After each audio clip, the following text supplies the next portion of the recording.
नमस्कार किसान साथियों, आज हम इस वीडियो में बात करने वाले हैं कि धान की फसल में जो पोटाश है हम कितना और कब इस्तेमाल करें।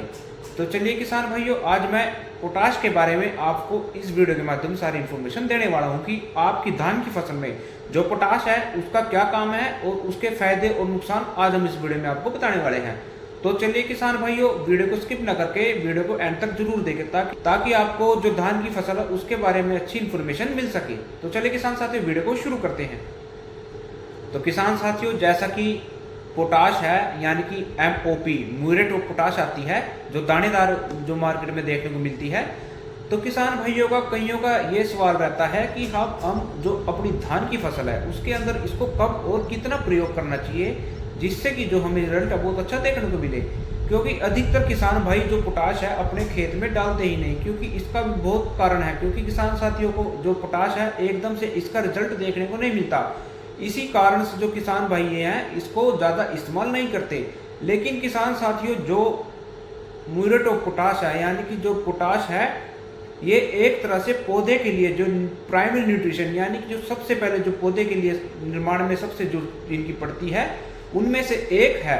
तो किसान साथियों, आप इसको अपने खेत में अवश्य इस्तेमाल करें। क्योंकि किसान भाइयों, जो NPK होता है यानी कि नाइट्रोजन, फास्फोरस और पोटाशियम, ये जो तीन तत्व होते हैं ये पौधे के निर्माण के लिए सबसे महत्वपूर्ण तत्व माने जाते हैं। क्योंकि जो नाइट्रोजन है और फास्फोरस है, जो नाइट्रोजन है हम यूरिया के माध्यम से अपने खेत में डाल देते हैं और जो फास्फोरस है अपने खेत में DAP या SSP के माध्यम से अपने खेत में डाल देते हैं। लेकिन जो पोटाश है हम पोटाश अपने खेत में नहीं डालते, क्योंकि किसान भाइयों को इसका जो रिजल्ट है एकदम से देखने को नहीं मिलता। इसी कारण से जो किसान भाई हैं इसको कम ही प्रयोग करते हैं। तो किसान भाइयों, जो पोटाश है इसको आप अपने खेत में अवश्य इस्तेमाल करें। क्योंकि जो पोटाश होता है ये पौधे की जो विकास प्रणाली होती है यानी कि जो पौधा जब पूरा विकसित हो जाता है उसके बाद जो उसके अंदर फ्लावरिंग स्टेज आती है और उसके जो फ्लावर होते हैं यानी कि जैसे कि धान की फसल है, जब ये गोप अवस्था में आ जाएगी और इसके बाद इसमें दाने बनना शुरू हो जाएंगे, तो किसान साथियों जो पोटाश है इसमें सबसे ज़्यादा रोल अपना निभाती है। क्योंकि जो पोटाश है जो दाने हैं उसके अंदर भरने का जो काम करती है वो पोटाश ही किसान साथियों करती है। तो क्योंकि जो पोटाश है इसका बहुत महत्व खेत में माना जाता है, तो किसान साथियों इसकी पर्याप्त मात्रा भी अपने खेत में होनी चाहिए। और ये जो पौधा होता है इसमें जो चमक लाने का काम भी जो है पोटाश ही करती है। और जो बालियाँ होती हैं, जो दाने होते हैं उसमें शाइनिंग जो करती है वो पोटाश ही पौधे को प्रदान करती है। और जो पौधे के ऊपर दाने आते हैं उसमें जो शाइनिंग करने का जो चमकदार उनको बनाने का जो काम करते हैं किसान साथी, वो भी पोटाश ही करती है। और साथ ही साथ पोटाश एक और महत्व काम है कि जो गर्मियों के वक्त जो पौधे के अंदर जो नमी बनी रहती है वो भी जो नमी बढ़ाने का जो काम करती है किसान साथियों, जो पौधे के अंदर जो नमी रोकने का काम करती है वो भी पोटाश पौधे को प्रदान करती है। तो किसान साथियों, जो पोटाश है इसका भी बहुत, जैसे नाइट्रोजन और फास्फोरस का खेत में प्रयोग आप अवश्य करते हैं तो पोटाश का भी आप अवश्य इसका इस्तेमाल करें।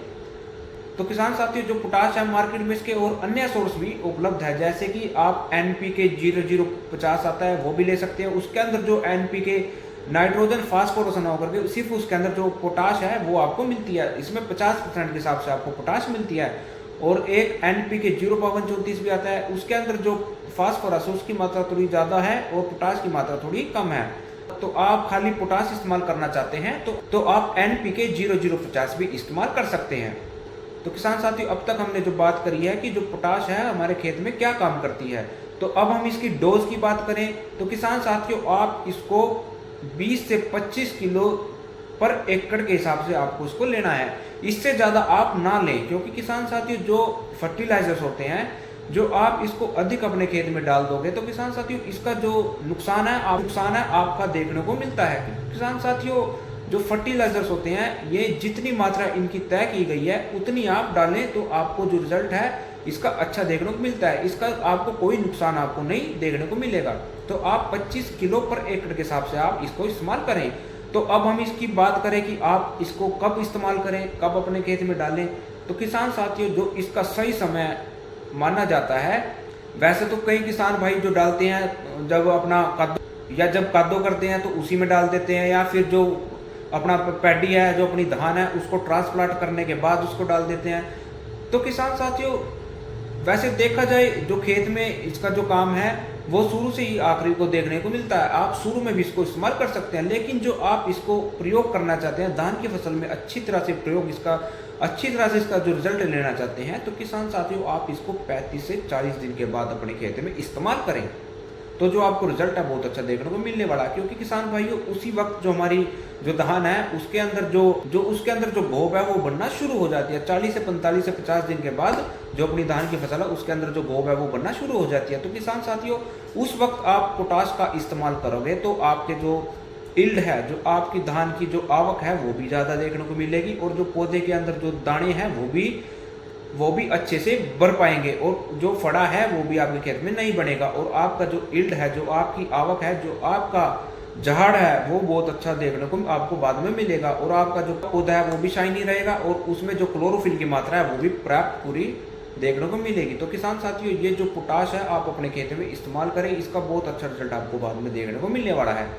तो चलिए किसान साथियों इस छोटी वीडियो के माध्यम से मैंने पोटाश के बारे में आपको जानकारी देने की कोशिश की है। तो किसान साथियों हमारी वीडियो अच्छी लगे तो वीडियो को लाइक, अन्य किसान साथियों के साथ शेयर भी अवश्य करें। तो चलिए किसान साथियों आज के लिए बस इतना ही, आशा आपको वीडियो अच्छी लगी हो।